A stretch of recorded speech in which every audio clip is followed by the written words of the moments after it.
उत्तर प्रदेश के उप मुख्यमंत्री केशव प्रसाद मौर्य ने राजस्थान के स्थापना दिवस पर ट्वीट करके प्रदेश की जनता को हार्दिक बधाई और शुभकामनाएं दी और साथ ही उन्होंने लिखा, राजस्थान का गौरवशाली इतिहास, यहाँ के कड़ कड़ में रची बसी राजपूताना त्याग और बलिदान की गाथाएं हमें गर्व की अनुभूति कराती हैं।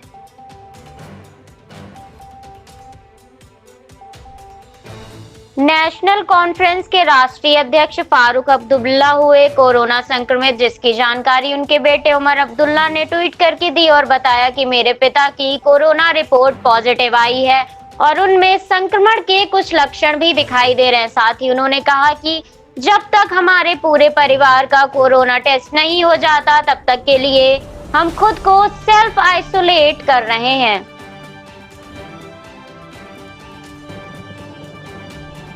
देश की राजधानी दिल्ली में भाजपा के एक नेता ने घर के पास स्थित पार्क में फांसी लगाकर आत्महत्या कर ली। हालांकि अभी तक आत्महत्या के पुख्ता कारणों का पता नहीं चल पाया है, लेकिन बताया जा रहा है कि घरेलू झगड़े के चलते नेता ने आत्महत्या की है। मृतक नेता की पहचान पश्चिमी दिल्ली भाजपा के पूर्व उपाध्यक्ष GS बावा के रूप में हुई है।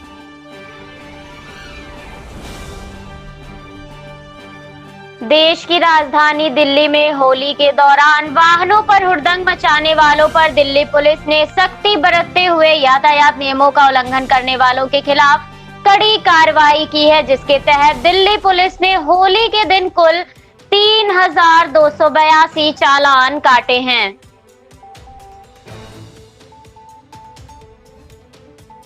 देश में एक बार फिर से बढ़ते कोरोना संक्रमण के कारण होली के कई कार्यक्रमों को रद्द कर दिया गया है, जिसके चलते व्यापारियों को भारी नुकसान उठाना पड़ा। जिसकी जानकारी देते हुए CTI ने बताया कि दिल्ली में व्यापारियों को करीब 900 करोड़ रुपए के नुकसान का सामना करना पड़ा है।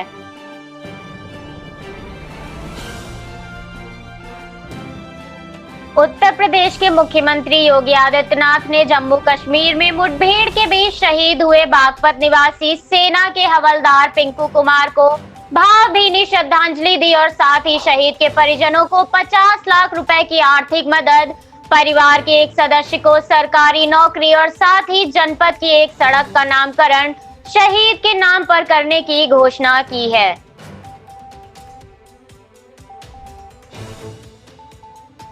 सपा प्रमुख अखिलेश यादव ने अपने पारिवारिक क्षेत्र सैफई में फूलों की होली मनाई। इस दौरान उन्होंने लोगों के साथ गाने बजाने के साथ फूलों की होली खेली, जिसकी तस्वीरें उन्होंने अपने ट्विटर हैंडल पर शेयर करते हुए लिखा, सैफई में मनाई फूलों वाली होली, जिसमें रंग थे गुलों के और खुशबू अपनेपन की।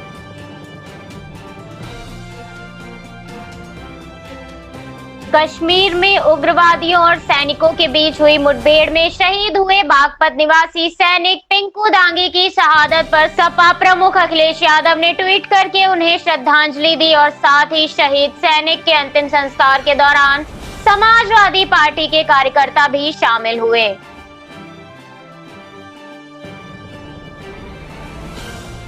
उत्तर प्रदेश की राजधानी लखनऊ में गोमती नगर क्षेत्र में सेवी ग्रैंड होटल में कुछ महिलाओं ने कोविड के दिशा निर्देशों का उल्लंघन करते हुए होली पार्टी का आयोजन किया, जिसकी जानकारी SDM को मिलते ही होटल को सील कर दिया गया है और साथ ही आयोजन करने वालों पर भी मुकदमा दर्ज किया गया है।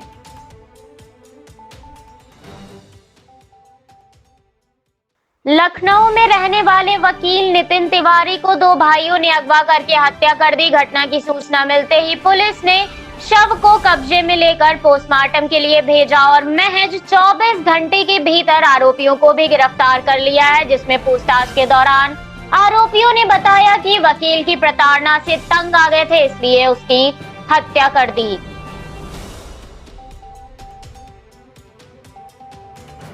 उत्तर प्रदेश के इटावा में होली मनाने के बाद नहर में नहाने गए युवक की डूबने से मौत हो गई। सूचना मिलने पर स्थानीय पुलिस मौके पर पहुंची और युवक के शव की तलाश में जुटी हुई है।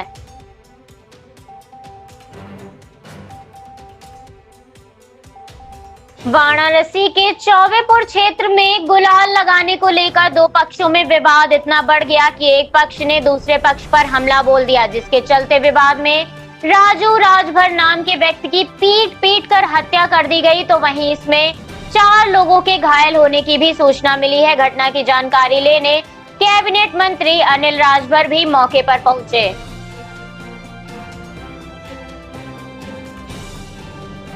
केंद्रीय मंत्री बाबुल सुप्रियो ने कोलकाता पार्टी दफ्तर में एक व्यक्ति को कथित रूप से थप्पड़ मार दिया, जिसके बाद से भयंकर विवाद शुरू हो गया। तो वहीं बाबुल सुप्रियो ने इस में अपना बयान जारी करते हुए कहा कि उसे थप्पड़ नहीं मारा है, बल्कि ऐसे करने का सिर्फ दिखावा किया है।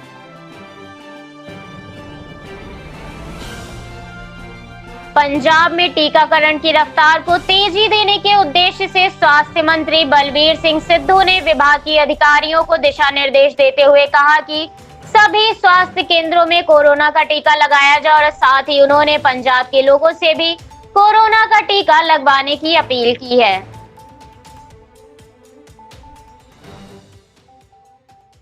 पंजाब के होशियारपुर में एक नाबालिग को अगवा करने और दुष्कर्म का मामला सामने आया है, जिसके बाद पीड़िता ने जहर खाकर अपनी जान दे दी। पुलिस ने परिजनों की शिकायत के बाद गांव के ही 2 युवकों पर दुष्कर्म और आत्महत्या के लिए मजबूर करने पर मामला दर्ज किया है।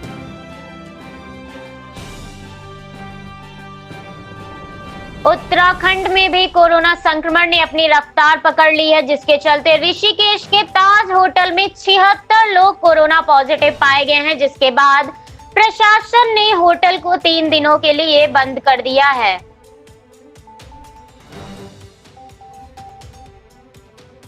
गुजरात के अमरेली जिला से एक ऐसी घटना सामने आई है जिसने सभी को हैरान करके रख दिया है। एक महिला ने अपने 30 वर्षीय बेटे की कथित रूप से हत्या कर दी, जो अपनी मानसिक रूप से बीमार बहन को परेशान कर रहा था, जिसके लिए थाने के एक अधिकारी ने बताया कि महिला ने एक पड़ोसी के साथ मिलकर अपने बेटे को डंडे से पीट पीट कर उसकी हत्या कर दी है।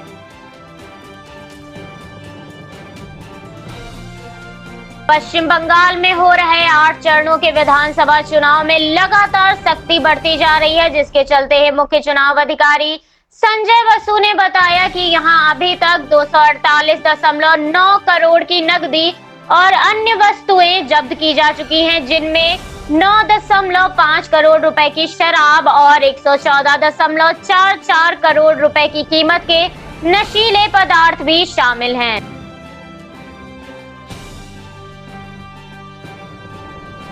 महाराष्ट्र में लॉकडाउन की स्थिति को लेकर सरकार में 2 सुर सुनाई पड़ रहे हैं, जिसके तहत सीएम उद्धव ठाकरे के लॉकडाउन के विचार पर सरकार का सहयोगी दल एनसीपी सहमत नहीं है, जिसके लिए एनसीपी नेता नवाब मलिक ने कहा कि हम दोबारा लॉकडाउन को स्वीकार नहीं कर सकते हैं।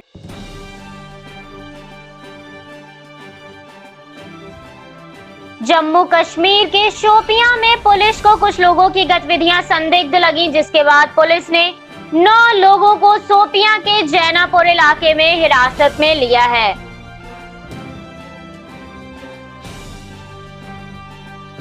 जम्मू के कनाचक इलाके में एक विमान के आकार का गुब्बारा बरामद हुआ है, जिस पर PIA लिखा हुआ है। जम्मू कश्मीर पुलिस ने इसे अपने कब्जे में लेकर मामले की जांच शुरू कर दी है। तो वहीं इस गुब्बारे के मिलने से सुरक्षा एजेंसियां भी सतर्क हो गई हैं।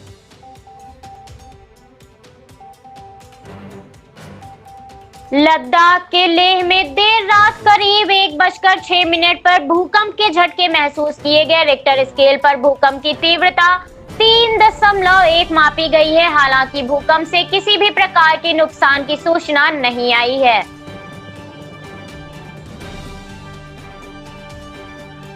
कोरोना वायरस संक्रमण का खतरा लगातार देश में बढ़ता जा रहा है, जिसके चलते पिछले 24 घंटे के भीतर 68,020 नए मामले सामने आए हैं। तो वहीं 291 लोगों की इस संक्रमण से मौत हो चुकी है।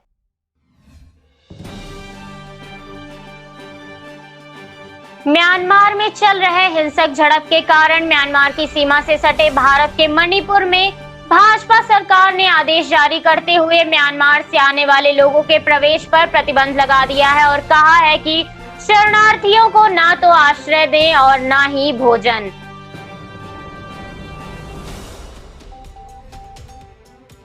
देश के राष्ट्रपति रामनाथ कोविंद ने राजस्थान दिवस पर देशवासियों को ट्वीट करके बधाई दी, जिसके लिए उन्होंने लिखा, प्रकृति एवं लोक जीवन के बहुरंगी शोभा से युक्त राजस्थान के लोगों ने उल्लास व अतिथि सत्कार की परंपरा को सजाया है। राष्ट्रपति ने राजस्थान के लोगों और राज्य के स्वर्णिम भविष्य हेतु शुभकामनाएं दी हैं।